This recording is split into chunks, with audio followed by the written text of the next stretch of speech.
Aproximadamente dentro de 1 hora y media, cuando sean las 8 de la noche, se conmemorarán 222 años desde que llegó la corbeta María Pita a Santa Cruz de Tenerife. A bordo de esta corbeta iba la Real Expedición Filantrópica de la Vacuna, la Expedición Balmis, y les he puesto este mapa de Santa Cruz de Tenerife, que no es un mapa del año 1803, sino que es un mapa del año 1704, donde se puede apreciar perfectamente lo que era la capital de la isla y para lo que nosotros queremos hoy que ustedes se sitúen en tiempo y en espacio. Así que, buenas tardes, yo soy Luis Ortigosa, soy presidente de Alumni, me voy a encargar de hacer la presentación de este acto y ahora vamos, antes de pasar a la proyección del documental y del debate, vamos a hacer algunos comentarios de interés. Esta es la corbeta, la María Pita. Se puede regular un poco la proyección porque está un poco fuera ahora. Entonces, como digo, esta es Santa Cruz de Tenerife, 1700, pero vamos a ponernos en 1803, y la corbeta María Pita pues, hizo su atraque en lo que era, no había puerto, sino en esta rada del puerto de Santa Cruz de Tenerife. Y para que ustedes se sitúen en el mapa, estamos ahí, esa es la sede de la Fundación Caja Canarias. Debajo de, justo donde está la fotografía, está la iglesia de San Francisco y por debajo estaría pues la calle Villalbarbás y así nos vamos situando en el lugar donde estamos. Y otro punto importante para esta noche es conocer pues la Plaza de la Pila. La Plaza de la Pila, tampoco es una foto de 1803, no había entonces fotografías y es lo más cercano que he encontrado para que ustedes también se sitúen en esta plaza, porque la plaza va a tener importancia en nuestro acto. Así que ya tenemos situados en el tiempo, año 1803, la Plaza de la Pila y la rada del puerto de Santa Cruz. Así que el debate que vamos a tener hoy va a ser un debate, además, quizás incluso la palabra mesa de debate no tenga mucho que ver, porque no vamos a debatir, vamos, si quieren, a comentar y a dialogar, pero Alumni todos los años hace 4, 5, 6 mesas de debate y esta es la última que vamos a hacer este año y no es una mesa cualquiera, es una mesa específica porque al margen de la mesa que tendremos después vamos a proyectar este documental. Un documental en el que yo antes de pasar a hacer los comentarios evidentemente tengo que decirles que quiero agradecer el patrocinio y el aval que nos han dado las 3 reales academias de Bellas Artes, de Ciencias y de Medicina de Canarias. También quiero agradecer a la Real Sociedad Económica de Amigos del País de Tenerife su apoyo, a la Concejalía de Cultura del Ayuntamiento de La Laguna y, como no, a la Fundación Caja Canarias, que siempre que les pedimos cualquier tipo de colaboración están prestos. Y en este momento yo quiero personalizar, está aquí Margarita Ramos, su presidenta, muchas gracias, y el director general Oliver y algunos patronos de la Fundación, así que muchas gracias por este apoyo constante a Alumni. Como digo, es un debate especial en el que vamos a hablar de una expedición que partió del puerto de La Coruña en el año 1803, dio una vuelta al mundo y regresó en el año 1806. Pero antes vamos a comentar la importancia del documental que vamos hoy a visualizar. Quiero agradecerles a quienes han sido sus artífices, al director de este documental, que es el pintor del cuadro que tienen ustedes en sus manos, la llegada de esta expedición a Tenerife, al pintor genovés y ya canario, casi canario, David Bataglia, y a Genaro Espósito, porque ha hecho un montaje exquisito de este documental. A lo largo del documental verán que hay una historia detrás del mismo, una historia de investigación histórica, de ciencia, de medicina, de arte, y a lo largo del documental iremos conociendo pues, el motivo del por qué se organizó esta Real Expedición Filantrópica de la Vacuna, justo para combatir la viruela. La viruela era una enfermedad que en aquellos años, en aquellos siglos, provocaba cientos de miles de fallecidos al año, y esto es un cuadro del Tratado Histórico y Práctico de la Vacuna, de Jean-Paul Delassart, traducido por el propio Balmis en el año 1803, donde se aprecia algo que es fundamental, un brazo lleno de lesiones de viruela. Conocerán, y esta es la única foto un poco desagradable que les voy a poner, porque yo creo que vale la pena que conozcan las enfermedades, y realmente la viruela, ya digo, provocaba muchísimos, millones de fallecimientos. En el siglo XX, realmente ya veremos después cuándo se erradicó la enfermedad, pero solamente en el siglo XX se estima que pudieron fallecer, antes de que se diese por erradicada esta enfermedad, unos 300 millones de personas en el siglo XX. Imagínense en siglos anteriores. Estos son fotos recientes de los años 70 de una chica de Bangladesh, donde se pueden ver las lesiones terribles que quedaban en la piel de estas personas, o una de las complicaciones más frecuentes, que era la ceguera. Bueno, la expedición filantrópica salió de La Coruña, tocó Puerto en Canarias y continuó hacia Puerto Rico, pero no es tan simple como se ve en esta diapositiva, se la voy a complicar un poco más, y fíjense ustedes que saliendo del puerto de La Coruña y estuvo aquí en Canarias un mes, después ya siguió hacia Puerto Rico y se dividió hacia América del Norte, hacia América del Sur, e incluso dio la vuelta por el Pacífico y continuó y recaló en Lisboa en agosto del año 1806, con lo cual fueron muchos miles de personas vacunadas durante toda esta gran expedición. Este es el director de la expedición, se llama Balmis, porque su director es Francisco Javier de Balmis y Berenguer, pero al margen de la importancia del director, no hay que olvidar la importancia del equipo. El equipo que estaba constituido, el equipo médico, sanitario, estaba constituido por 10 sanitarios, médicos, enfermeros.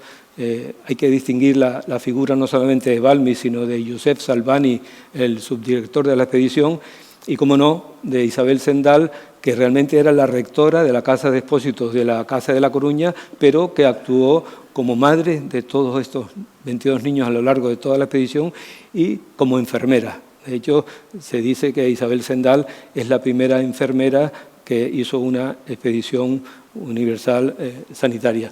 Y a su lado tienen realmente los artífices de que esta expedición resultase exitosa, que son los 22 niños. Esta es una fotografía más o menos donde se aparenta, es de una película, 22 ángeles, en la que se quiso hacer una visión histórica en película de esta expedición, con fotogramas de algunos de estos niños y cómo vestían en aquella época. Y ya termino, porque preparando esta presentación me di cuenta de una cosa que es interesante, y es curioso cómo la historia a veces nos da este tipo de circunstancias.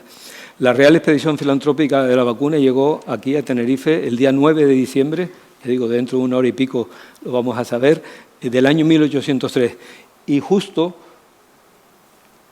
el día 9 de diciembre del año 1979 fue cuando se reunió el Comité Mundial para verificar la erradicación de la viruela. Con lo cual da curiosidad como dos fechas, 9 de diciembre de 1803, el comienzo realmente de una gran expedición para combatir una terrible enfermedad, y 1979, el mismo día, cómo se certifica que efectivamente la enfermedad está erradicada. Por tanto, este es un dato fundamental, las vacunas funcionan, y gracias a la vacuna de la viruela es una enfermedad totalmente desaparecida del planeta. Así que ya sin más, por mi parte, vamos a pasar al documental. Después tendremos el debate y les invito desde ya a que ustedes puedan ser partícipes del mismo. Así que cuando quieran podemos poner el documental.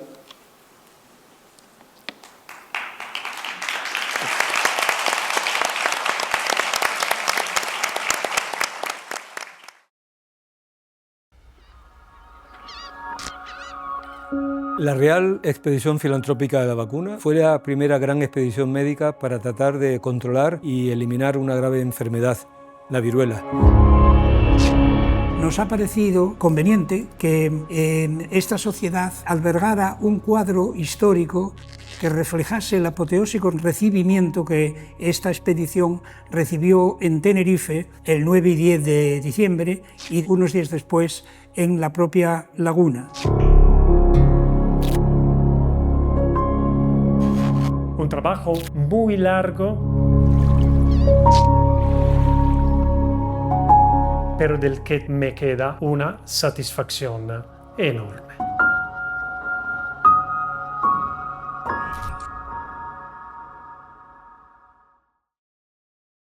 Bueno, espero que hayan disfrutado del documental. Después de verlo varias veces, cada vez que lo veo aprendo una cosa nueva. O sea que David y Llenaro, muchísimas gracias por este magnífico documental. Ahora vamos a disponer de 2 minutos para colocar los asientos para iniciar el debate.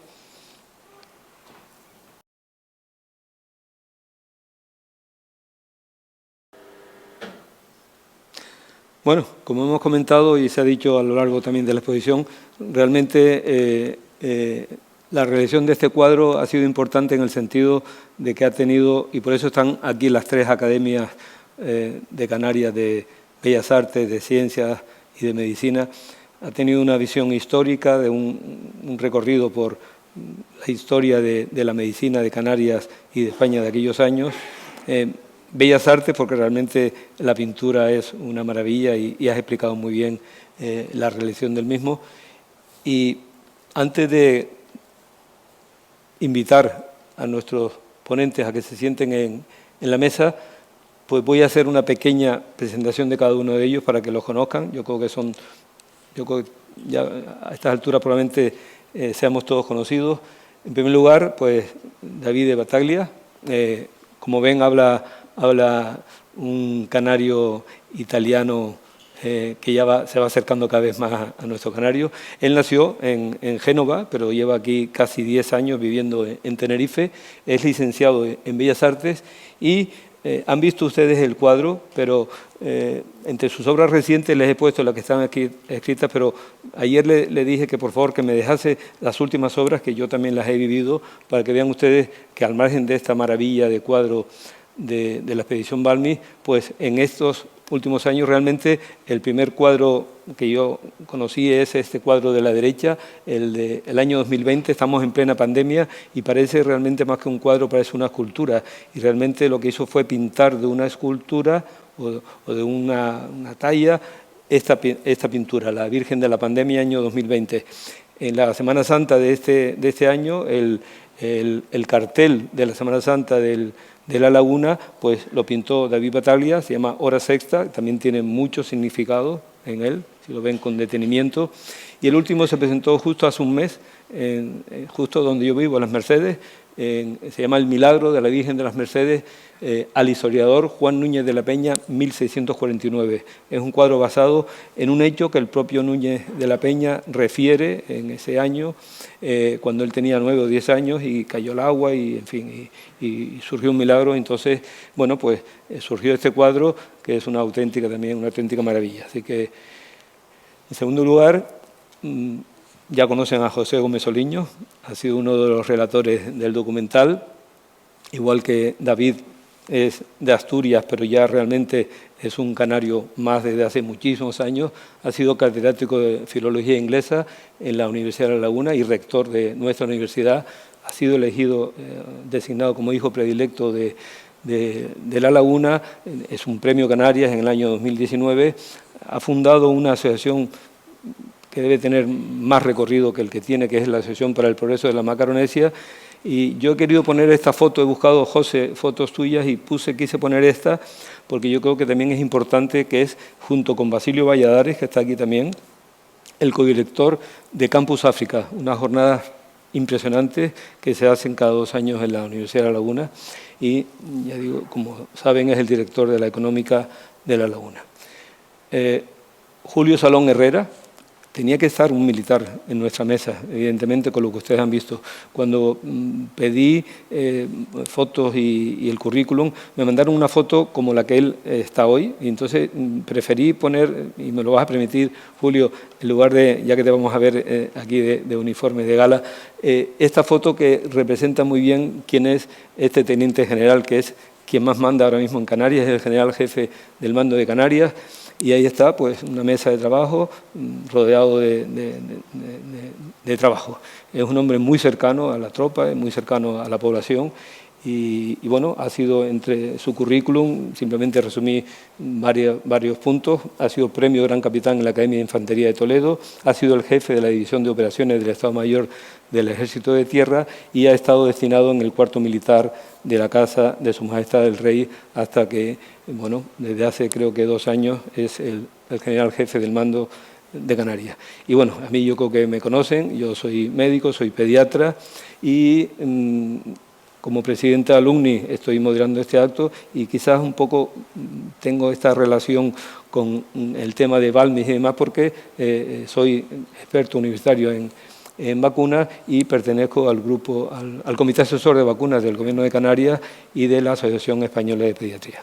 Yo creo que con esto es suficiente, así que sin más vamos a iniciar nuestra mesa de debate, si les parece a los 3 ponentes que se acerquen a la mesa y comenzamos. ¿Podemos dar luz?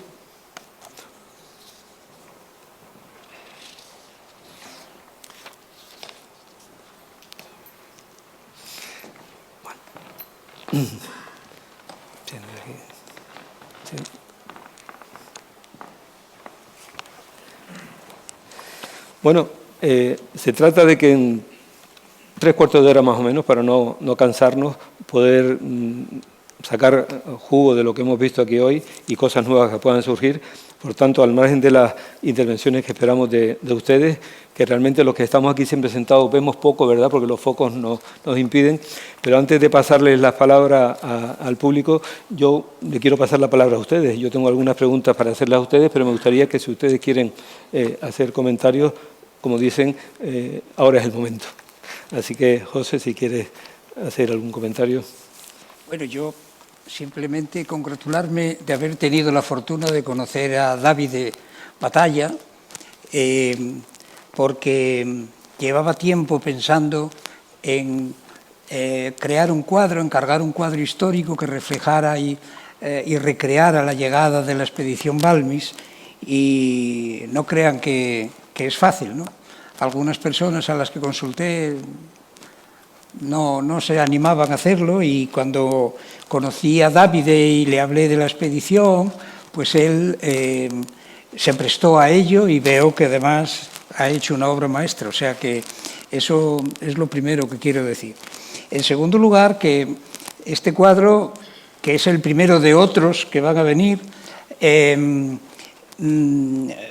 está colgado en la Real Sociedad Económica de Amigos del País de Tenerife. Es un edificio, como ustedes saben, histórico, fue creado en sus primeros tiempos, fue construido de 1733 al 37, después durante 30 años los jesuitas tuvieron allí la sede desde su colegio hasta que fueron expulsados, y a partir de entonces el rey, que se apropió de ese edificio como otros similares de jesuitas en España, decidió que esos edificios fueran dedicados a la promoción de la educación, la ciencia y la cultura. Y una de las decisiones que tomó el rey fue permitir o dar licencia para que la Real Sociedad Económica de Amigos del País de Tenerife, fundada en 1777, tuviera allí sus instalaciones, su biblioteca y su archivo. Por esa razón creemos que estamos en un edificio emblemático donde se refleja muy bien toda la historia de la educación, por lo menos en Tenerife. No se puede entender la historia de la educación en Tenerife sin ese edificio, que además de ser colegio de los jesuitas en una fase, fue universidad en otras 2 fases diferentes, fue seminario de formación de sacerdotes en otra fase, fue centro de formación de maestros en otra fase, fue sede de escuelas también para niños pobres, como se llamaban en aquella época, escuelas fundadas por la Real Sociedad Económica, y fue también, pues, y es la sede de la Real Sociedad. Por lo tanto, en un edificio con tanto significación histórica, creíamos que era interesante, y creemos que es interesante, que todas aquellas personas que visitan ese centro, nuestra sede, que son muchas, especialmente de institutos, de escuelas, etcétera, aprovechen esa visita para conocer un poco sobre la historia y hechos memorables de la época en la que esta sociedad ha estado operativa, ¿no?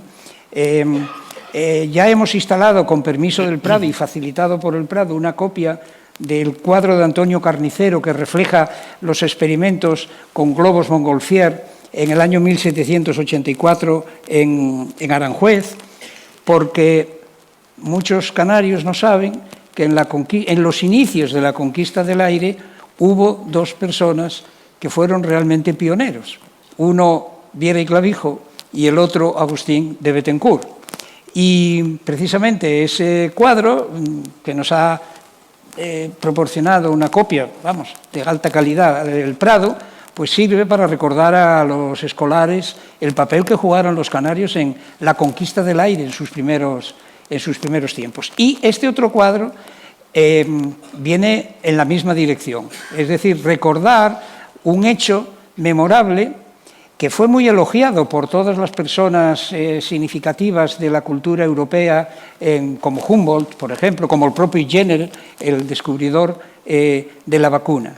Y la razón por la que queremos poner cuadros como estos en nuestra sede es porque en la historia de todos los pueblos hay hechos de los que podemos sentirnos legítimamente orgullosos, pero también hay hechos que, conocidos con perspectiva histórica, nos avergüenzan. Y yo creo que tenemos un buen puñado de hechos gloriosos en la historia que debieran ser conocidos y sobre los que debiéramos hacer hincapié. Tomemos como ejemplo, digamos, a los británicos, ¿no?, que también, como todos los pueblos, en su historia tienen hechos de los que están legítimamente orgullosos y hechos sobre los que prefieren correr un tupido velo, y bien tupido que corren el velo, porque ellos se fijan y resaltan la parte noble, la parte heroica de sus hazañas, ¿no? Yo creo que debiéramos tomar ejemplo de eso, de esta actitud, ver la parte llena en el vaso de nuestra historia, en la botella de nuestra historia, darla a conocer y saber que, si bien es cierto que no somos perfectos, hemos desarrollado hechos memorables que conviene conocer y que conviene tomar como ejemplo para seguir en un sentido positivo nuestra historia. Y también, y termino, el motivo de este cuadro es porque muchas veces los extranjeros, y vienen muchos extranjeros, entran en el centro de la Real Sociedad, ¿no?, pues tienen han tenido una idea de España como un país de toros y pandereta, ¿no? Parece que, en fin, no hacemos nada, ¿no? Fíjense cuando la crisis del año 2008, lo que pensaban los del norte sobre qué hacíamos los del sur, ¿no? Echarnos a la Bartola como cigarras esperando las migajas que vinieran del norte. Y eso no ha sido así. Si uno ve la historia, ve que hay hechos nobles. La Marina, por ejemplo, la Marina española desarrolló una serie de expediciones impresionantes en el siglo XVIII y XIX, que, en fin, que no tienen nada que envidiar, incluso superan muchas veces las que después realizaron los ingleses, ¿no? Bien que sacan ellos partido a la expedición de Cook, ¿no?, Thomas Cook, y hacen bien. Pero nosotros tenemos a Malaspina y tenemos a muchos otros de los cuales enorgullecernos. Esto es un poco el contexto que explica por qué hemos comisionado este cuadro, por qué tenemos también el cuadro que hemos pedido al Prado de la ascensión del globo Montgolfier en el año 1784 y por qué vamos a instalar otro tipo de representaciones históricas que ayuden a recordar en un sentido positivo la historia de Canarias en el conjunto de la historia española. Muy bien, José.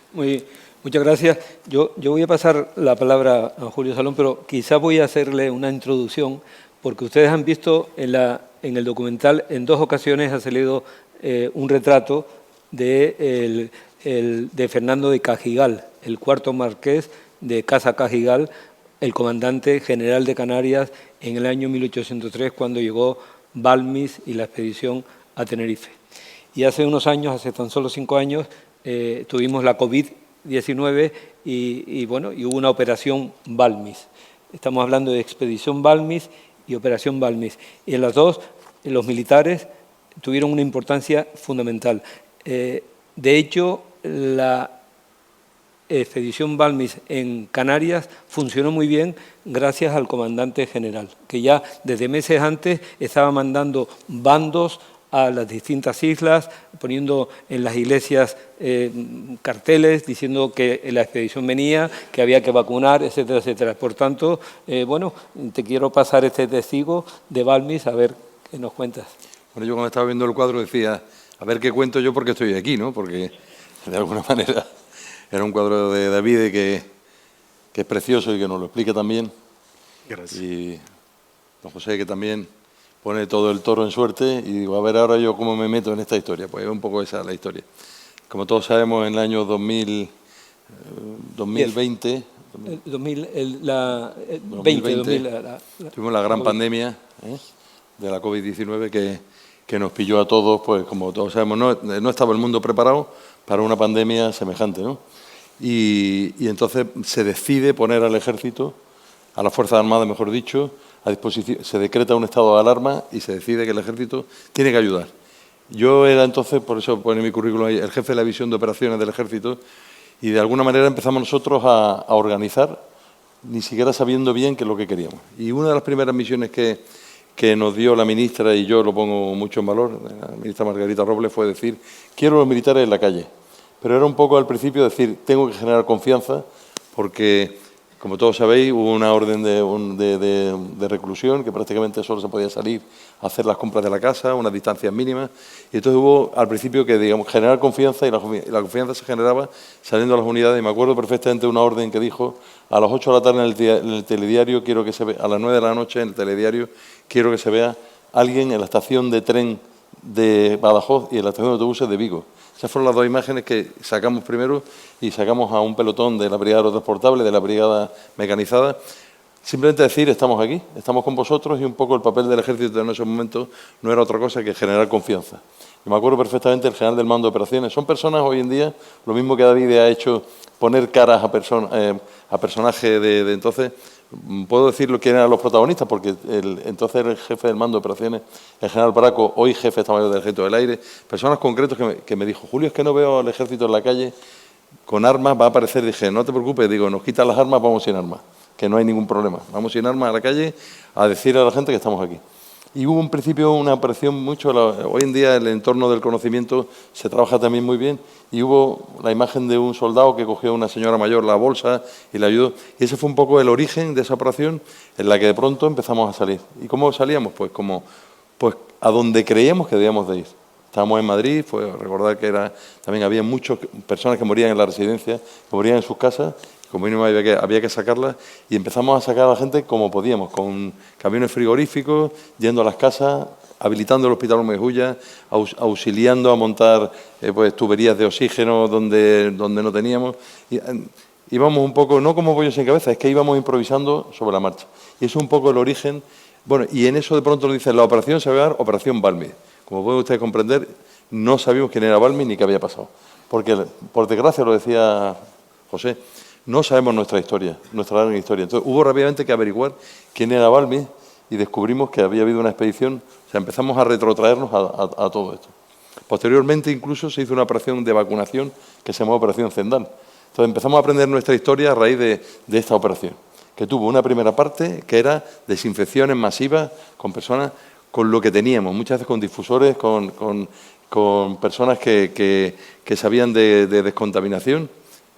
Aquí está nuestro delegado de defensa, don Juan Iriza, que sabe de eso porque tiene el curso de NBQ. Cogimos al coronel, director de la escuela de NBQ, y al jefe del regimiento, y los trajimos con nosotros para decirnos qué es lo que tenemos que hacer. Y dijeron, agua y lejía, que es el mejor desinfectante. Y con eso empezamos a limpiar todos los lugares donde estaba susceptible de estar el foco. Y así empezamos a trabajar. y a comprar material y a ir mejorando nuestras capacidades. Y donde no había nada empezamos a crear equipos de descontaminación que iban por todas partes con doble mascarilla, con triple mascarilla, con guantes. Tampoco se ve muy bien hasta cuál era la profilaxis que había que hacer.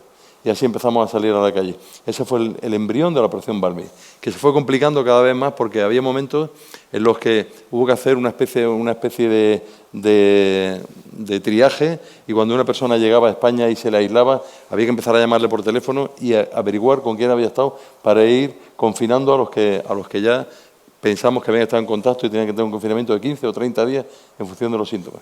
O sea, esa fue esa operación, una operación humanitaria, igual que la que se organizó en el siglo XIX, y que fuimos un poco generando pues a nuestra manera, pero a la vez con el apoyo de toda la sociedad, porque recordad que ya se nos ha olvidado no hace tanto tiempo que todos los días desayunábamos con cifras que eran terribles, 200, 300 muertos diarios. Nosotros decíamos, medio batallón muere todos los días, porque lo decíamos en plan guerra. Cuando pasamos a tener muertos, decíamos 100, una compañía muere todos los días, después pasó una sección. Pero nuestra parte baja era así, era una guerra, y la íbamos perdiendo, y al final ya se fueron dilatando más los caídos, ¿no? Bueno, pues eso fue un poco el origen de por qué estoy yo aquí y por qué esa operación se llamó Balmi. Y esa hipérbole de la historia, fijaros que en el cuadro de David sale el castillo de San Cristóbal, que entonces era donde estaba el comandante general, y el Palacio de Carta, donde posteriormente fue el sede también de la Capitanía en general. Hoy, como saben, estamos en Weyler, y en esas hipérboles también tan complicadas había toda operación militar que tiene que tener un jefe, un mando, ¿no? Bueno, pues el jefe entonces, don Javier Varela, decidió que fuera el jefe del mando de Canarias, que entonces, como saben, también tenemos doble gorra.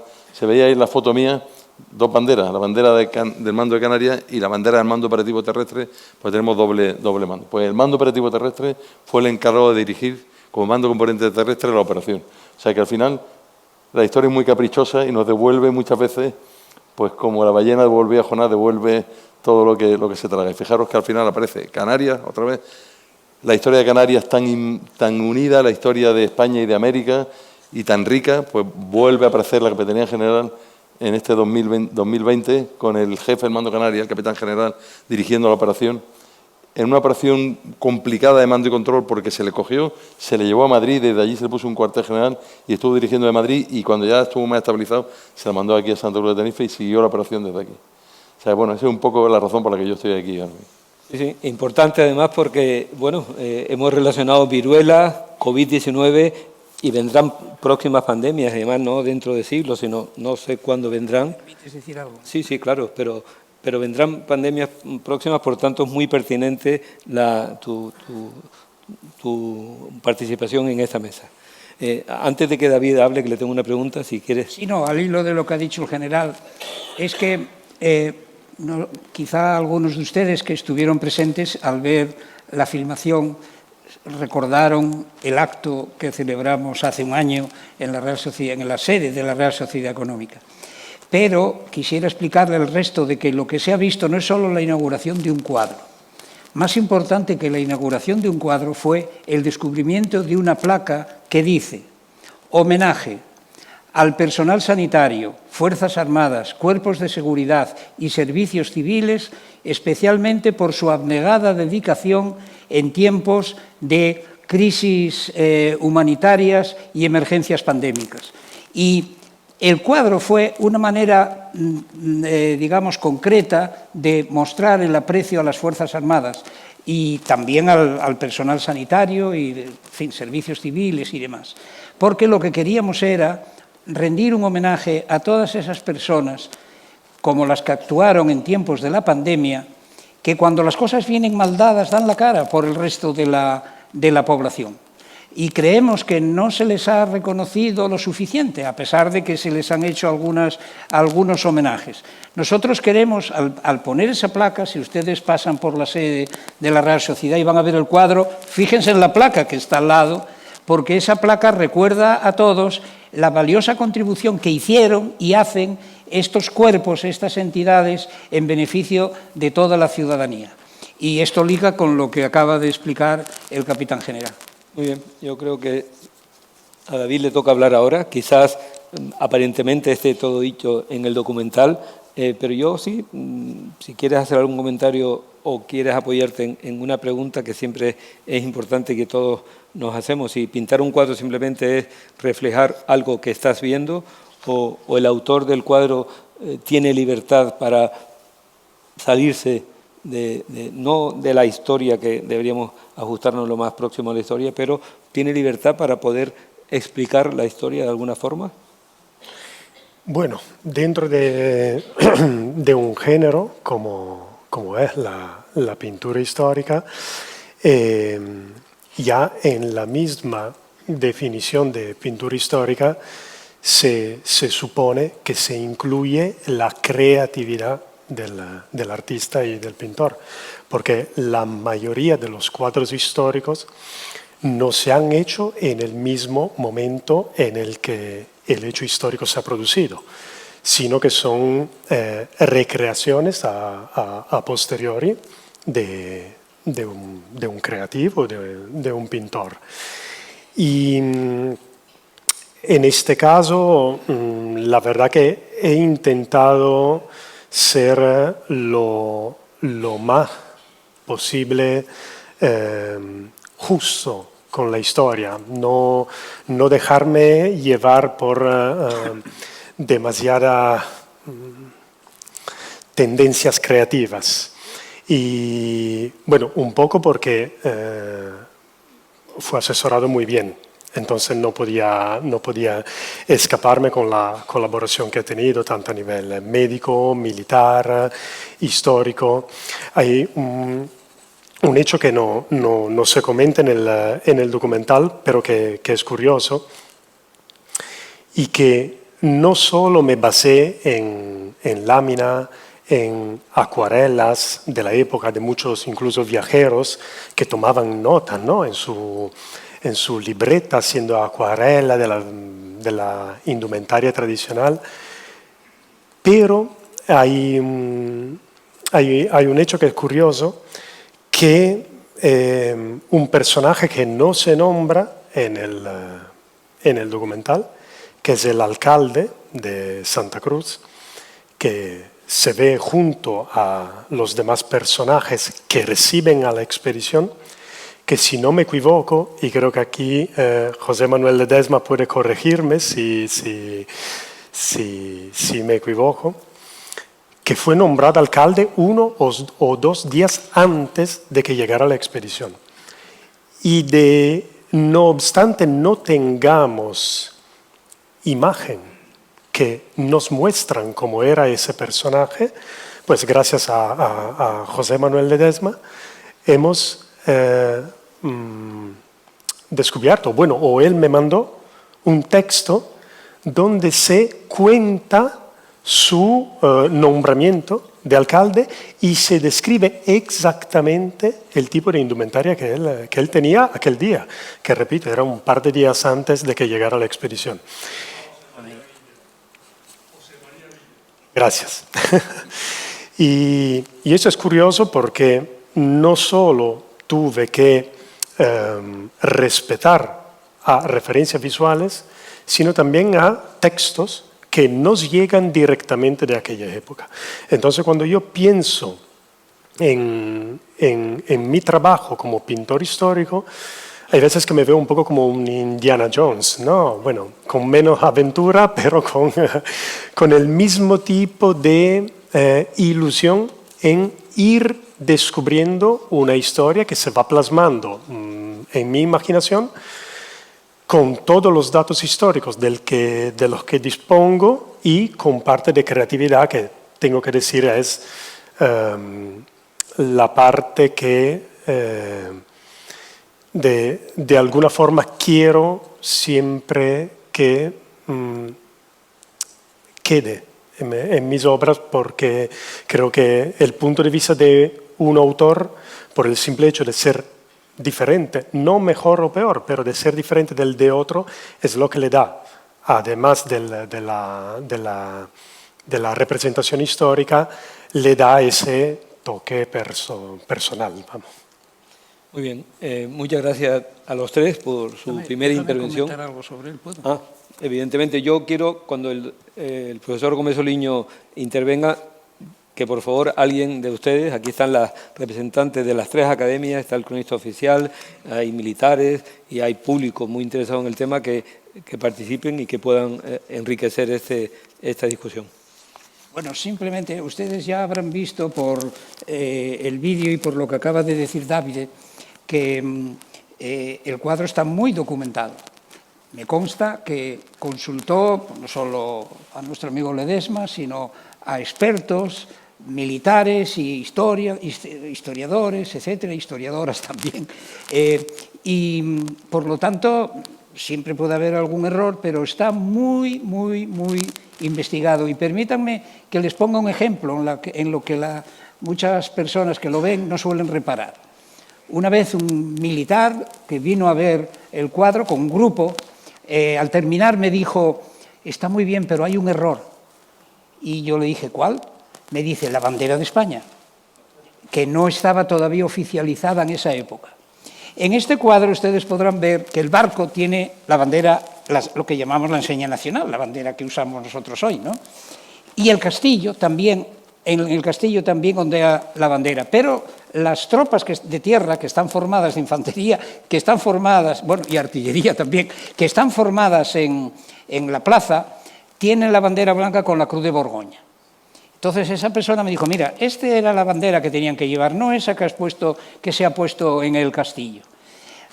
Bueno, yo me quedé preocupado, se lo comenté a David, él lo había consultado y además llamamos a Madrid, etcétera, para asegurarnos. Y no hay error ninguno, porque precisamente además debo decirles que en el Museo Naval de Madrid en este momento hay una exposición sobre la enseña nacional.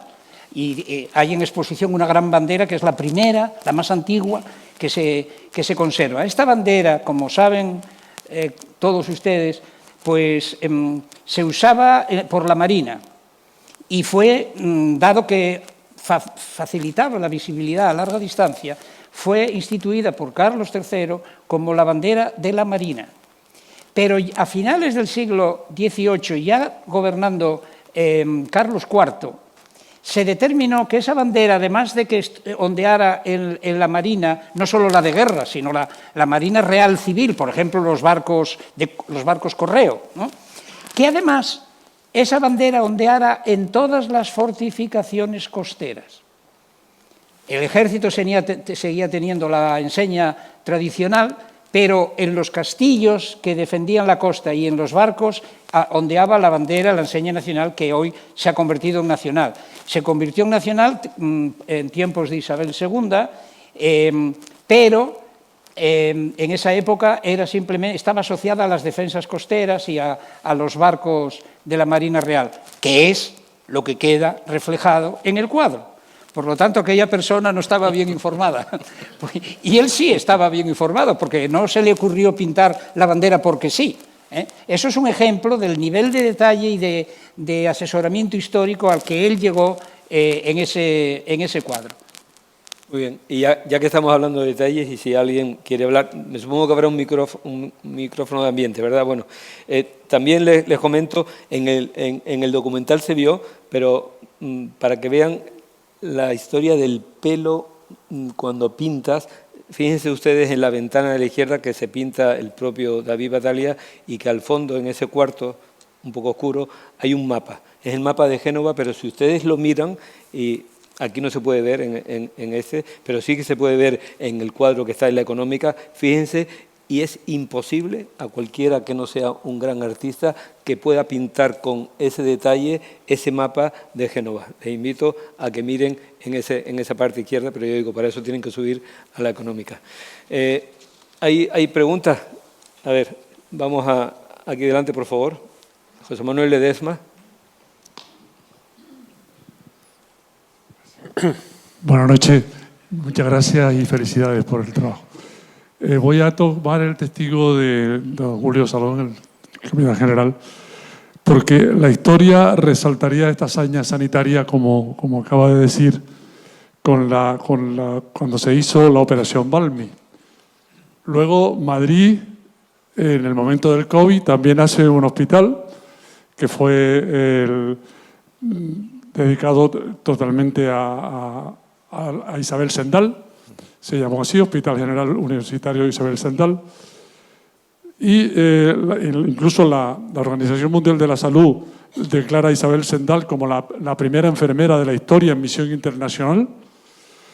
¿Y qué ha pasado con los niños? Hemos homenajeado con estatuas, esculturas, hospitales, etcétera, a Isabel Sendal y a Balmes. ¿Y los 22 niños, los verdaderos protagonistas? Aquellos 22 niños expósitos que llevaban en sus brazos el fluido vacunal, es decir, el tesoro del viaje que hizo posible el éxito de la expedición, esos niños, para nosotros, hasta hoy por lo menos, yo quiero que esto sirva un poco de homenaje a ellos, habían quedado en el olvido. Y eso, que las normas de la Real Expedición de la Viruela decían, los niños deberán ser bien tratados, mantenidos y educados, hasta que tuvieran una ocupación con que vivir y devueltos a sus pueblos de origen. Pero lo cierto es que al haber finalizado la expedición y haber cumplido su función, para mí con sobresaliente por parte de los 21 niños, porque uno desgraciadamente se murió, la mayoría se quedaron en Puebla, en México, acogidos por distinguidas familias. Algunos se quedaron también en Filipinas, pero ninguno regresó a nuestra patria. Motivo por el que quiero que sirva este acto como un pequeño homenaje. Gracias. Muy bien, José Manuel. Yo te felicito porque, efectivamente, si no hubiese habido niños en esta expedición, no hubiese podido ser llevada a cabo. Ahora mismo es muy fácil llevar no niños, sino miles, cientos de miles de viales de vacunas frente a muchas enfermedades a cualquier parte del mundo. En aquel momento eran niños. Eran niños españoles los que llegaron a América, pero recuerden que después la expedición siguió y cruzó por la parte del Pacífico de México, cruzó a Filipinas y siguió a Macao, Cantón, pasó por Santa Elena inglesa e incluso vacunaron en Santa Elena y siguieron para arriba.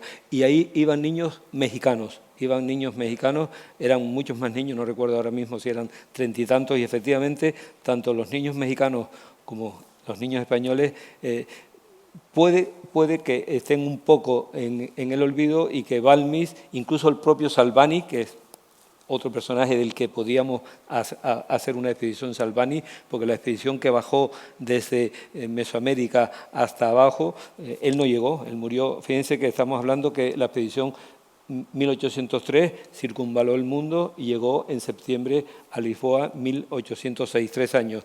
La expedición no duró 3 años, la expedición duró hasta el año 1810 porque todo ese brazo de Sudamérica siguió hasta el virreinato del Perú, que en aquel momento era Chile y la propia Argentina, y el propio Salvani falleció en Cochabamba, en fin, con motivo de muchas enfermedades.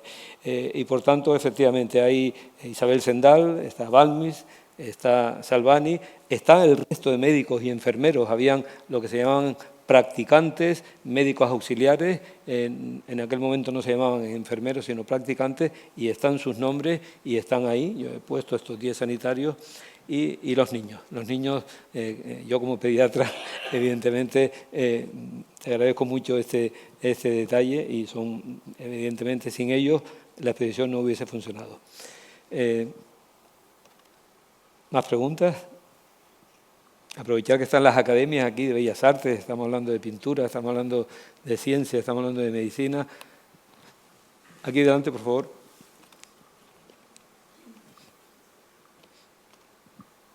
Muchas gracias. Cogiendo un poco el testigo de José Manuel Ledesma y de nuestro teniente general, pues yo voy a ir un poquito más lejos, porque yo creo que el cuadro ese, yo me pongo en la piel, la mayoría de esos niños creo que eran huérfanos y demás, pero me pongo en la piel no solo de los padres, pero también de los niños, donde estaban haciendo realmente de conejillos de indias, se les metía un virus que en aquella época pues se sabía que tenía una mortalidad bestial, pero yo lo voy a comparar un poco también ahora con nuestros soldados de la Operación Balmis. Nuestros soldados de la Operación Balmis, durante los 98 días que estuvieron desplegados y haciendo desinfecciones en diferentes centros sanitarios, recuerdo perfectamente que yo mandaba al regimiento, el Tenerife 49 aquí en Ollafría, cada día salían algo así como 25 vehículos de Ollafría y 100 soldados, iban a los centros sanitarios y a otras instalaciones y hacían unas desinfecciones. Y yo recuerdo que cuando nos daban paseo al resto del mundo normal, salíamos a pasear y yo siempre decía lo mismo, alguien tosía en la acera donde uno iba andando y nos cambiábamos acera, porque había un pánico terrible. Estos soldados volvían a sus casas y les preguntaban dónde habían estado sus familias. Y les decían, bueno, pues he estado en un centro de mayores, he estado en un centro sanitario. Prácticamente se tenían que desnudar en los portales de las casas porque, obviamente, con niños pequeños, pues era una situación delicada. Como bien ha dicho el teniente general, se improvisaron muchísimas cosas, pero no es que estaban improvisadas, sino que el tiempo iba más rápido de la evolución de la situación y los medios que normalmente en el ambiente nuclear, biológico y químico nos preocupamos solamente cuando llega el enemigo invisible, que en este caso es el agente biológico, pues se tuvo que hacer bastante iniciativa e inventiva para, por ejemplo, en los acuartelamientos, cuando volvían estos soldados a las 7 o 8 de la tarde de desinfectar diferentes sitios, se montaban estaciones de descontaminación improvisadas, porque en el ambiente biológico todo el mundo sabe, y usted que es doctor, que es muchísimo más fácil evitar la contaminación que descontaminar. Realmente la descontaminación efectiva no existe prácticamente al 100%, pero el efecto, digamos, psicológico de ese soldado que volvía de una misión donde era totalmente novedosa, para él, cuando ya se repetía 3 veces, ya empezaba a ser un poco rutinaria, pero para sus familias era siempre digamos, una temeridad de saber de que se estaban metiendo en unos sitios, y yo los comparo un poco, esos niños que estaban como conejillos de indias, todos contentos cuando entraban en la Plaza La Pila, con nuestros soldados cuando acabaron la misión, que luego fue muy gratificante cuando la sociedad les reconocía a todas las Fuerzas Armadas, y yo creo que al final eso es un poco comparativa. Igual un día se puede hacer un cuadro de esos soldados después de la Operación Balmis, con la gente aplaudiendo, David. Solo voy a comentar eso. Muchas gracias. Muy bien. Sí, hay dos. Está Pedro Luis y está Daniel, tenemos 2. Pedro Luis, tienes... Sí, muchas gracias. Buenas tardes. En primer lugar, me gustaría trasladar la gratitud a no solamente los representantes que están en la mesa, sino en general a las instituciones que han estado detrás de este bonito acto. Felicitar por supuesto, a la Real Sociedad Económica de Amigos del País, que haya empujado para tener este cuadro tan magnífico. Felicitar a la Asociación de Alumnos, de la cual me siento partícipe. Felicitar, por supuesto, a David por haber sabido plasmar lo que le han pedido y mejorando incluso la propuesta. Y, por supuesto, felicitar al capitán general por recordarnos que una cosa tan reciente como la COVID del año 19, pues recibió el mismo nombre que esta famosa, digamos, efeméride histórica. Yo sinceramente no lo recordaba. Frente a lo que aquí representa todo este acto, me gustaría saber qué opinan los participantes en la mesa cuando, no sé si utilizar el calificativo de ignorantes es demasiado duro, pero no se me ocurre otro mejor para calificar a todos aquellos que se dedican a intoxicarnos a través de las redes, el que las vacunas no significan absolutamente nada. Las vacunas han significado mucho, siguen significando y estoy convencido que seguirán significando en el futuro. Me gustaría saber cuál es su punto de vista. Bueno, si quieren contesto yo como aludido y quizá valga la pena volver al año 1803, incluso al año 1798. En el año 1796 fue cuando Jenner hizo el descubrimiento de la vacuna o del método de la vacunación. Y fue una investigación, él vacunó, las lecheras, él era de un condado de Gloucester en el Reino Unido y bueno, una de las lecheras le dijo que ella nunca tendría marcas en la cara porque ella estaba curada porque a las lecheras que ordeñaban a vacas que tenían la viruela vacuna, una viruela mucho más benigna que la viruela humana, pues eso les provocaba inmunidad, que en aquella época no lo sabían, pero sabían que si ellos tenían lesiones en las manos no iban a tener la enfermedad de los humanos en un futuro. Entonces él lo pensó, era un hombre, no era un investigador, no tenía un laboratorio como tenemos hoy, sino era un médico de pueblo, realmente, y entonces, pues viendo eso, se atrevió a hacer algo que hoy en día, si lo hiciese, pues estaría en la cárcel, porque lo que hizo, lo que pasa es que estamos hablando de hace dos siglos, cuando no existían pues, las normas éticas que tenemos ahora de investigación.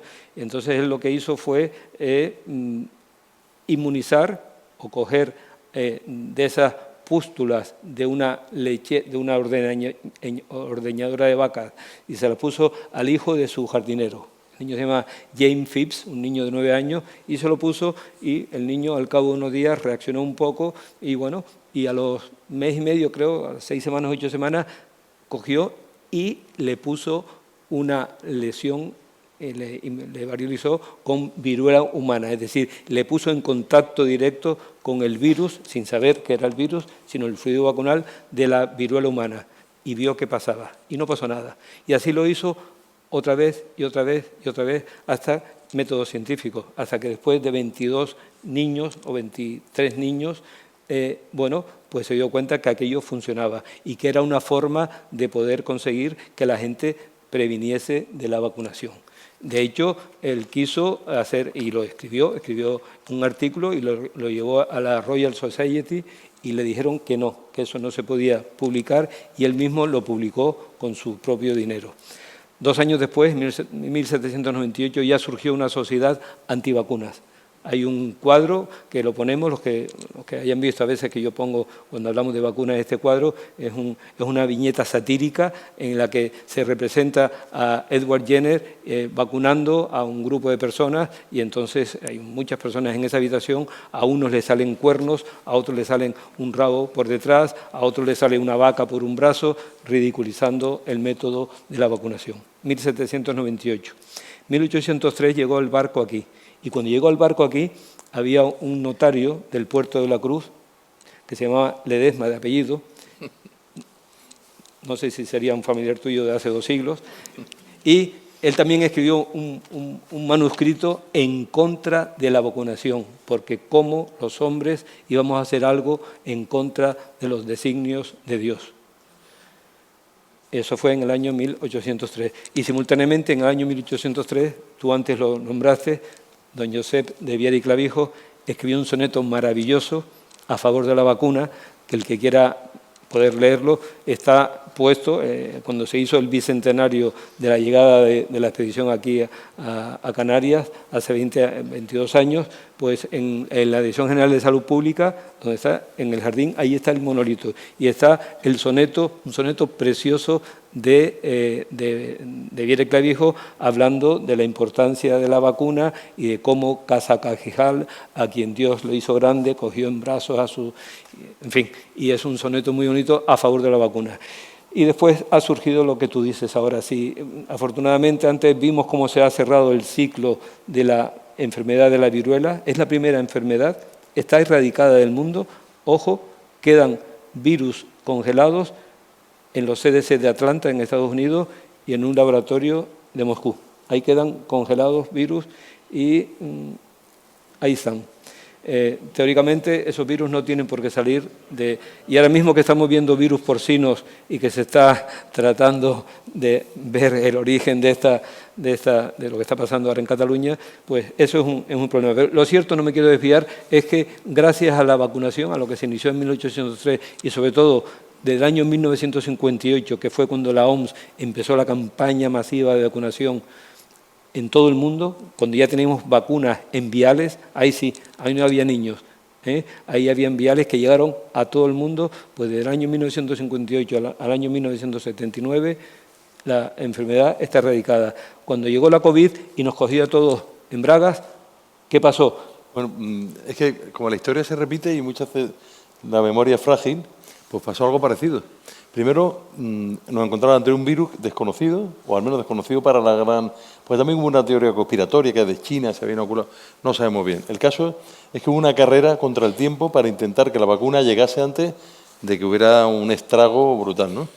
Y recuerdo que hubo varios laboratorios, Pfizer creo que fue el que se llevó el gato al agua, pero hubo, y nosotros incluso a nivel nacional, pues no sé en qué, el Instituto Nacional de Medicina Preventiva o algo así, ya estuvieron nuestros científicos trabajando en unas cepas del virus para intentar sacar la vacuna. De hecho, una de nuestras operaciones diarias era llevar a los científicos, recordamos, todos estábamos confinados, pero se les dio un permiso para que fueran todos los días porque tenían que ir permanentemente renovando los cultivos. Tampoco sé muy bien técnicamente, pero era algo así. Te cuento. Sí.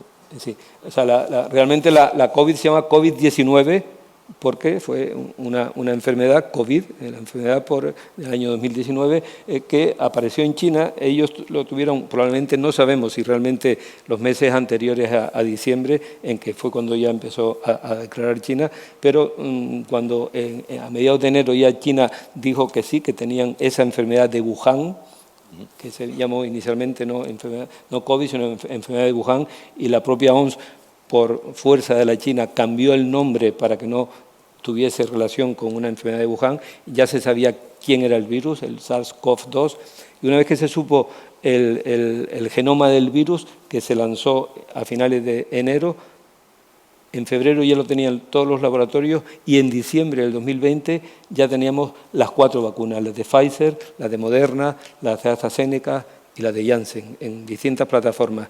Y se empezó a vacunar a finales del 2020, y fíjense ustedes que estuvimos, el confinamiento, estuvimos aquí 3 meses, pero prácticamente lo que fue, acuérdense ahora de las ondas epidémicas famosas y de las distintas variantes que hubo, y cuando llegó la última variante de Omicron ya estaba o bien, no recuerdo cuántos millones, pero cientos de miles de millones de personas vacunadas en el mundo, y la enfermedad fue aflojando, y ahora mismo la COVID está entre nosotros como una enfermedad más.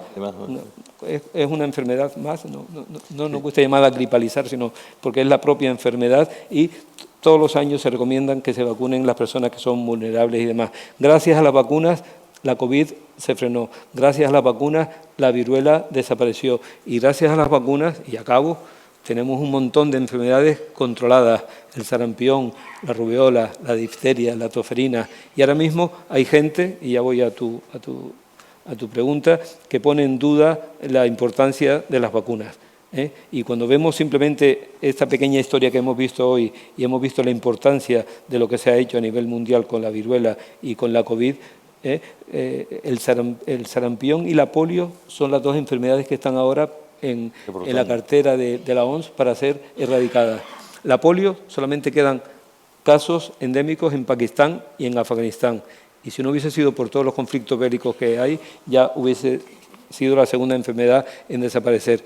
Y el sarampión, que era la enfermedad que estábamos en fase de erradicación, está reemergiendo por muchas causas, y la causa fundamental del sarampión son los antivacunas. Ahora mismo en Estados Unidos han cambiado, tenemos allí una administración pública que está en contra de las vacunas, ya están habiendo casos de sarampión en Estados Unidos, ya ha perdido el estatus de país de eliminación del sarampión.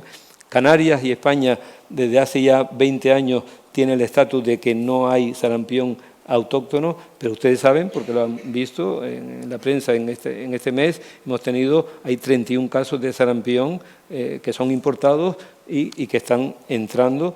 Por tanto, si dejamos de vacunar, la enfermedad volverá a reaparecer. En este momento tenemos una cobertura de grupo maravillosa, de un 95%, con lo cual es muy difícil que ahora mismo tengamos aquí un gran brote de sarampión. Pero si bajamos la guardia y damos la palabra a los antivacunas y dejamos que estén por internet y que estén en esas redes, efectivamente pueden ir consiguiendo que gente que no tiene capacidad de discusión pues pueda llegar a hacer caso y pensar que las vacunas son malas. Y ya yo acabo. Y las vacunas son buenas, son de las mejores herramientas de salud individual para la persona que se la administra, y sobre todo de salud colectiva cuando hacemos campañas y calendarios sistemáticos de vacunación. Yo quería aportar, Luis, otro detalle, ya que estamos aquí. Es que David ha puesto muchos detalles en el cuadro y hoy estamos recreándolo en el siglo XXI, pues porque recuerdo que la campaña de vacunación también hubo que lanzarla y Canarias vuelve a ser protagonista porque una de las órdenes, nosotros participamos en la distribución de las primeras vacunas que llegaron, entonces hubo una orden de que la vacunación empezaba tal día como el lunes a las 12 de la mañana, pero no se quería que los territorios periféricos, Ceuta, Melilla, Canarias y Baleares, empezaran más tarde por el tema de la distribución. El Ejército del Aire y nosotros con helicópteros de tierra posicionamos las vacunas durante ese fin de semana para que el lunes que fuera, que no recuerdo la fecha, a las 12 se empezara la campaña de vacunación y los territorios extrapeninsulares no consideraran, como pasa mucho la sensibilidad que tenemos en Canarias, de que por estar más lejos pues no tenemos el mismo soporte sanitario, la misma cobertura, y se empezó el mismo día, a la misma hora. Había mucho miedo también porque tampoco se sabía si la vacuna estaba totalmente, porque se hizo la prueba de tolerancia, se hizo con unos muestreos, gente que había pasado el COVID, que se les pedía que participaran. Y bueno, hubo mucha gente que no confiaba todavía en la bonanza de la vacuna, incluso decían que había trombosis que se habían provocado. Hubo mucho problema. Nosotros tenemos varias personas que se vacunaron y luego murieron a raíz de una trombosis o algo así, y se les consideró acto de servicio. Y de hecho hubo, no sé si recuerdan que hubo también un tema que fue feo porque hubo cese en el Ministerio de Defensa al GEMAD en persona por vacunarse antes que nadie, pero fue justo al revés.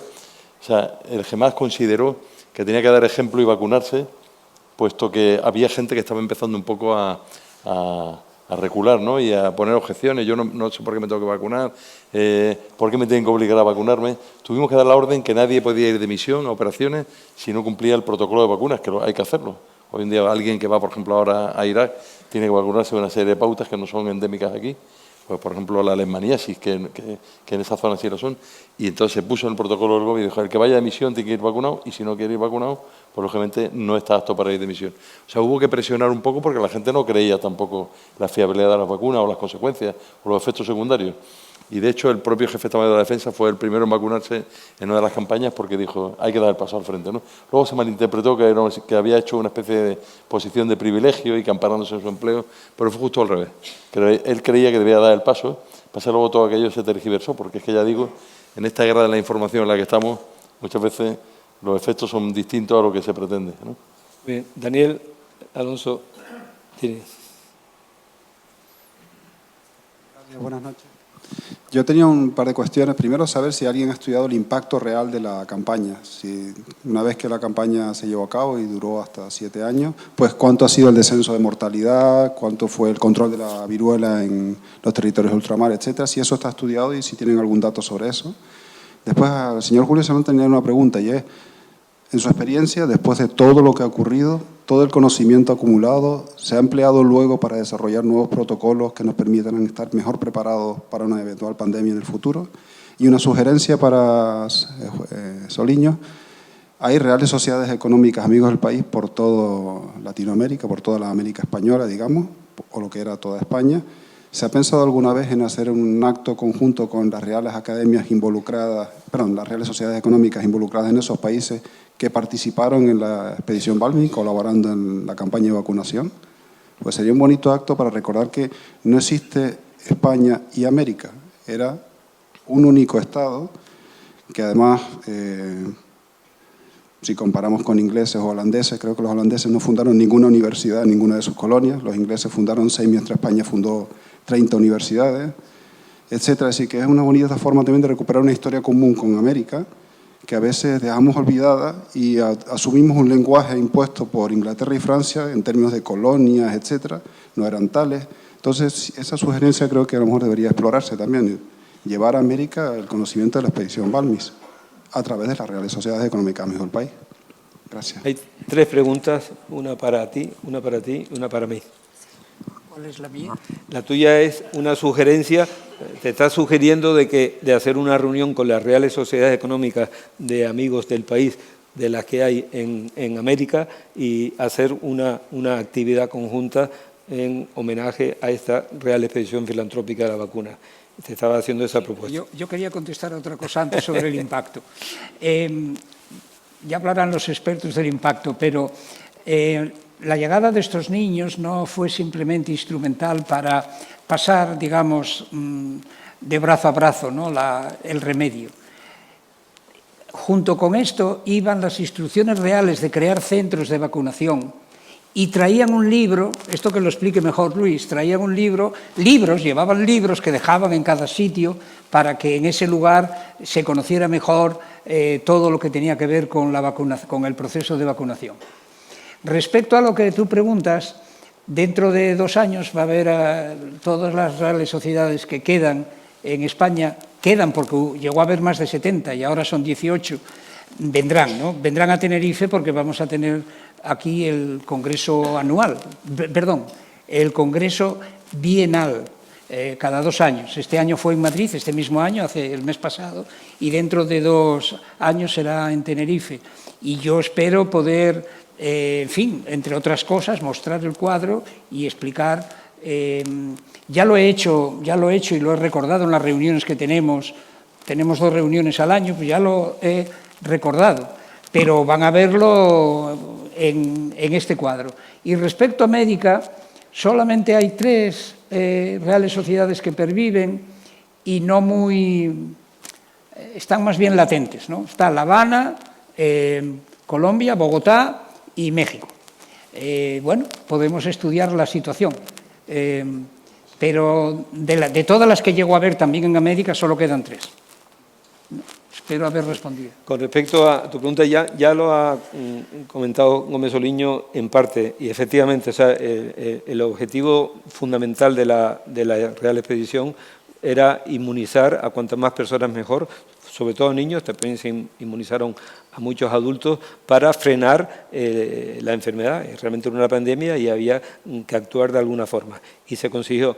El registro total no existe, yo lo he estado buscando, pero lo que sí es cierto, y él lo ha comentado, que el objetivo de esta que se hizo aquí en Canarias fue como un primer ensayo. Aquí estuvo la expedición 1 mes y al margen de vacunar a los niños de Tenerife, ya digo, venían de Gran Canaria, de La Palma, que costó los de La Palma que viniesen, del Hierro, de Fuerteventura, iban llegando aquí a Tenerife, se iban inmunizando y volvían a sus islas y se seguía.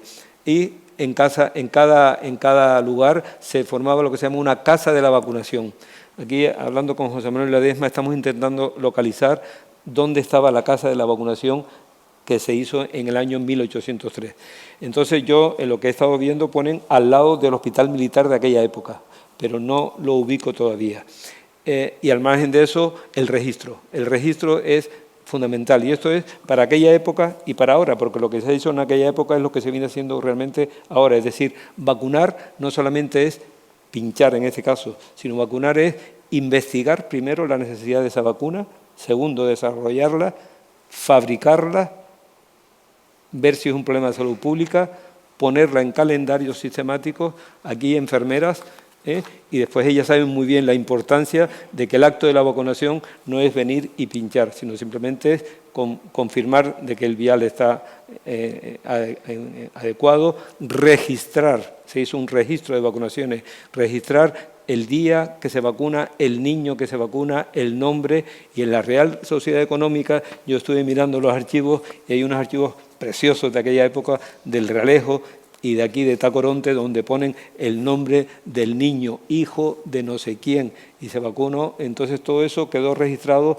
y es lo que hoy se hace, registrar el acto de la vacunación, ver si hay efectos secundarios precisamente para este tema y poder responder a esas preguntas que tuvimos con la COVID. No tenemos tiempo hoy, ni me quiero liar, pero efectivamente las vacunas de la COVID se hicieron en tiempo. Recuerden, dijimos de enero conocíamos el genoma y la primera vacuna se hizo 11 meses después, en diciembre, pero se hicieron con los ensayos clínicos que había que hacer, es decir, con los 3 fases de ensayo clínico conjugadas, y cuando se hacen sobre 20.000, 30.000, 40.000 personas el ensayo clínico, puedes apreciar efectos secundarios importantes. Ahí no se observaron, y cuando se puso alguna vacuna, la de AstraZeneca, la vacuna de virus vectoriales, ahí surgieron efectivamente de cada 100.000 personas a una le podía dar una trombosis, y lo sabemos, que efectivamente así es, y por eso, por precaución, esas vacunas después ya se dejaron de utilizar.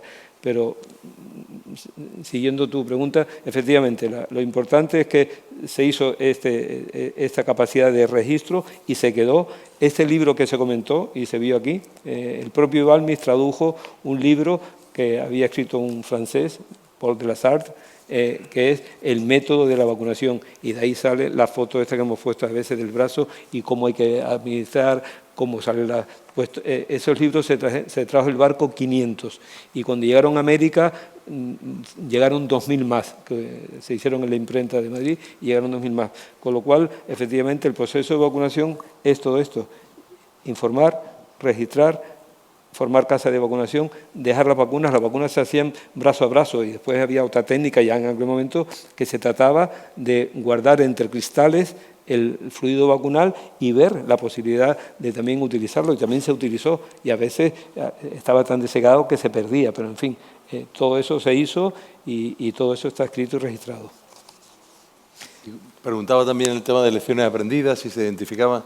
Bueno, nosotros tenemos un tipo de unidades dentro. Las Fuerzas Armadas son complejas, es muy difícil tener mucho de todo, hay que tener poco de mucho para poder hacer frente a muchas cosas. Juan es experto y tiene el curso de lucha contra NBQ o NBC, contra agresivos nucleares, biológicos y químicos, ¿no? En la Primera Guerra Mundial empiezan los agresivos químicos, lo hemos visto, eran pues gases tóxicos, vesicantes, y entonces aparece la máscara que ya hemos visto en muchas películas, la máscara antigas, los trajes de protección. Luego viene la Segunda Guerra Mundial, la famosa bomba nuclear de Hiroshima y Nagasaki, y entonces empezamos a intentar ver cómo podemos defendernos contra una radiación nuclear. Y por último está la guerra biológica. La guerra biológica, como nos pilla, yo creo que era con la que menos estábamos preparados, y menos a este nivel. A partir de ahí, nosotros tenemos un proceso que se llama de identificación de lecciones aprendidas. Todo lo que vamos haciendo se va colgando en una base de datos y cualquier experiencia se va registrando ahí. Y entonces todo ese conocimiento va quedando en un pozo, que hay una dirección que se llama de doctrina, que va sacando todos esos conocimientos. Nuestras unidades están hoy en día mucho mejor preparadas. Tampoco sabemos el siguiente enemigo cuál va a ser. Pero por concretar, aquí en Canarias tenemos en la Brigada de Canarias, en Las Palmas, una compañía de descontaminación NBQ que está precisamente pues preparada para este tipo de cosas. Pero hubo que hacer una especie de training para todas las unidades, porque en cualquier regimiento había que tener equipos que no eran de descontaminación, eran de limpieza, pero realmente era eso, era intentar, con los criterios que nos daban los técnicos, pues ampliar mucho. Entonces, cuando hay una crisis de este tipo, pues todo el mundo se convierte en una especie de unidad de defensa química o biológica en ese momento, ¿no? Pero sí, toda la enseñanza que hubo de aquel momento está plasmada en documentos, de lecciones aprendidas. El Hospital General de la Defensa Gómez Ulla hubo una planta que cuando el ébola, que se aisló totalmente y se presurizó para estar en presión positiva de dentro a fuera e intentar que no entrara el ébola, en presión negativa, perdón. Entonces los que vinieron del ébola, que se trajeron, se metieron allí. Otra planta se dejó perfectamente para enfermos aislados del COVID. Es decir, que la sanidad militar, en una parte, ha ido aprendiendo de aquello y nuestro equipo de descontaminación, pues igual, ¿no? Y no sabemos si el próximo agresivo, ahora estamos en la peste porcina, ¿verdad?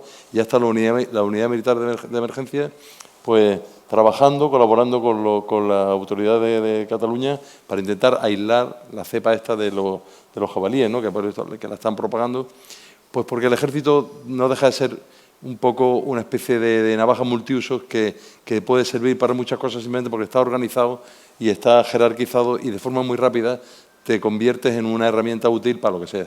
En este caso, para aislar una zona donde hay jabalíes muertos, o en aquel momento, pues para eso, para entrar a una residencia y decir, vamos a intentar que por lo menos que lo que está pasando aquí no se propague, o que cuando se abandonaron y se cerraron todos los polígonos industriales, pasear por allí simplemente pues para dar sensación de confianza, que no hubiera robo, que no hubiera rapiña o que no hubiera sensación de inseguridad. O sea que nosotros siempre ofrecidos a la sociedad para lo que podamos ser útiles, y nuestra organización un poco jerarquizada, disciplinada, pues nos permite muchas veces articularnos en lo que sea. Muy bien, tenemos una pregunta aquí y yo creo que vamos a ir finalizando, pues son las 8:15, así que... Sí, buenas tardes. Sí. En la petición filantrópica a Balmi siempre se resalta el logro científico y logístico que supuso, pero me gustaría saber qué impacto emocional y tuvo sobre las comunidades que la recibieron, impacto emocional y humano.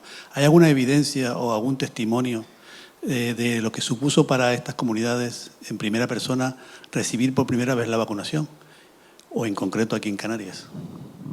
Sí, sí. Sí, sí, naturalmente. O sea que, sobre todo, claro, eso no se ve al mes, a los 2 meses de haber inmunizado. La visión que se tiene de una campaña de vacunación se ve a medio plazo y a largo plazo. Y efectivamente, fíjate que estamos diciendo que en 1803 se hizo esta campaña y sin embargo la enfermedad se erradicó en 1979, 2 siglos después.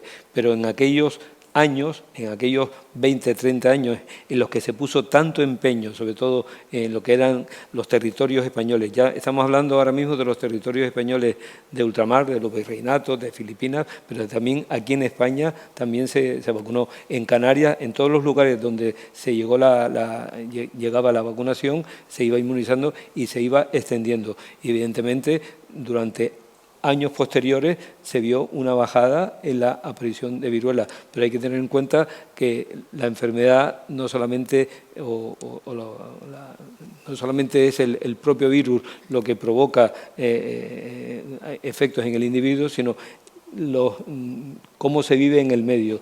Cuando hay mucha pobreza, cuando hay tanta pobreza como había en aquellos momentos en la población española y en la población de América, pues también evidentemente influye. Pero para erradicar concretamente, o no erradicar, sino controlar la viruela, evidentemente que hubo efectos positivos y están ahí registros, porque es una de las cosas que se comandaba. Cuando se llegaba se decía que reportasen a Madrid los efectos de la vacunación y en meses posteriores iban llegando y efectivamente se veía el número de gente que se vacunaba y cómo al cabo de meses pues se veía cómo descendía la enfermedad y después al cabo de años volvía a reemerger porque es que no se mantuvo la vacunación durante 2 siglos.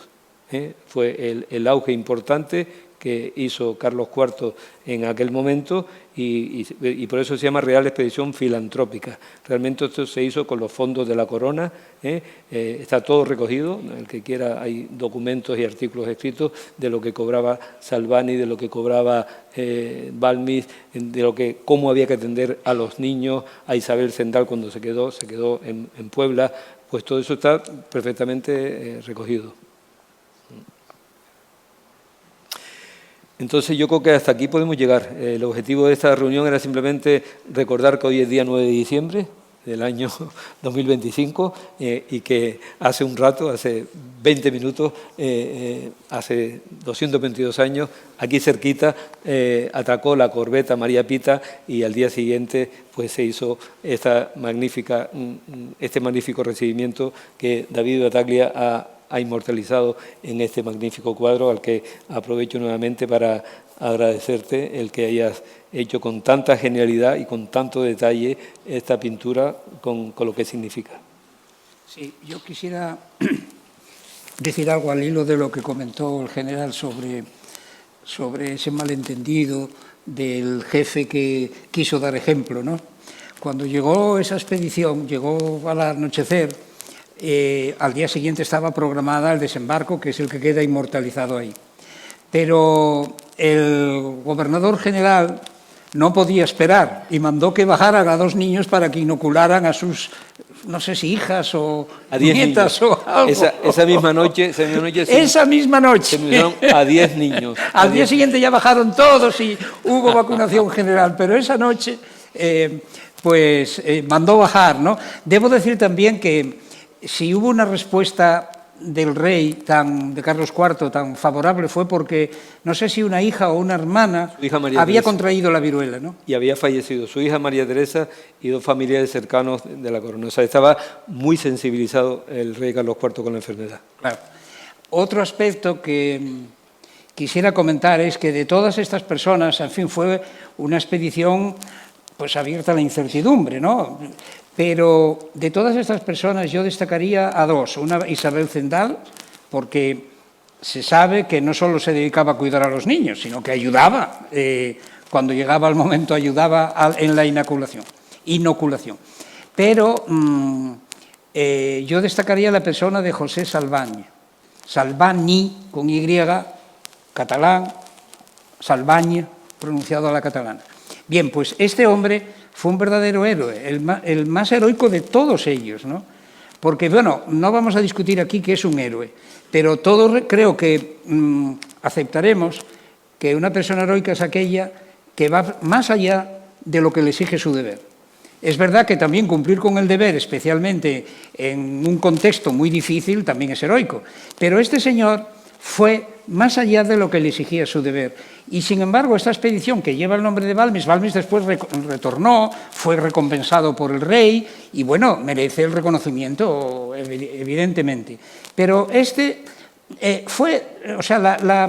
la expedición duró 3 años, ¿no? Este siguió otros 3. Cuando murió ya llevaba 6. 7. Murió en 1810. Llevaba 7. Y todavía le quedaba Argentina, iba para abajo. Y estaba muy mal, ¿no? por los esfuerzos que hacía expandiendo la vacuna. Y murió realmente en acto de servicio, yendo más allá, repito, de esa frase, de lo que le exigía su deber y el encargo que traía. Y creo que es la persona, José Salvani, que merece un monumento y creo que no lo tiene. Todo el mundo habla de Balmis, sí, muy bien. Bueno, tiene el 4. Y finalmente, déjenme una pregunta para David, que es el protagonista, ¿no?, del cuadro, ¿no? Y es el siguiente. ¿Por qué pintaste tan pocas gaviotas en el cuadro? Bueno, porque José Manuel Ledesma me dijo que en aquel momento habían pocas gaviotas. Bueno, eso es parte de la libertad creativa. Bueno, ¿puedo decir una cosa sobre la libertad creativa? Se me ocurrió antes cuando me preguntaste por cuánta libertad creativa puede tener un pintor haciendo una pintura histórica. Y pensé que aunque posiblemente no se reconozca como pintura histórica, porque la pintura histórica es como muy académica, muy realista, pero de alguna forma a nivel por lo menos conceptual, yo creo que posiblemente la pintura, el cuadro español más famoso en el mundo, básicamente es una pintura histórica, que es el Guernica de Picasso. Entonces, fíjense hasta dónde puede llegar, partiendo de un hecho histórico, la creatividad de un artista. Muy bien. Bueno, pues ya sin más, yo quiero agradecer a los ponentes el tiempo no solamente de hoy, sino que han llevado anteriormente para estar aquí esta tarde, el documental, a Gennaro Espósito, a David Battaglia, maravilloso, y a todos ustedes por haber buscado un hueco esta tarde para estar aquí. Esto ha sido solamente un comienzo para que ustedes empiecen a investigar más sobre esta expedición y sobre futuras expediciones que tendremos que hacer. Así que muchas gracias. Las novelas que hay. Menciona las novelas. Bueno.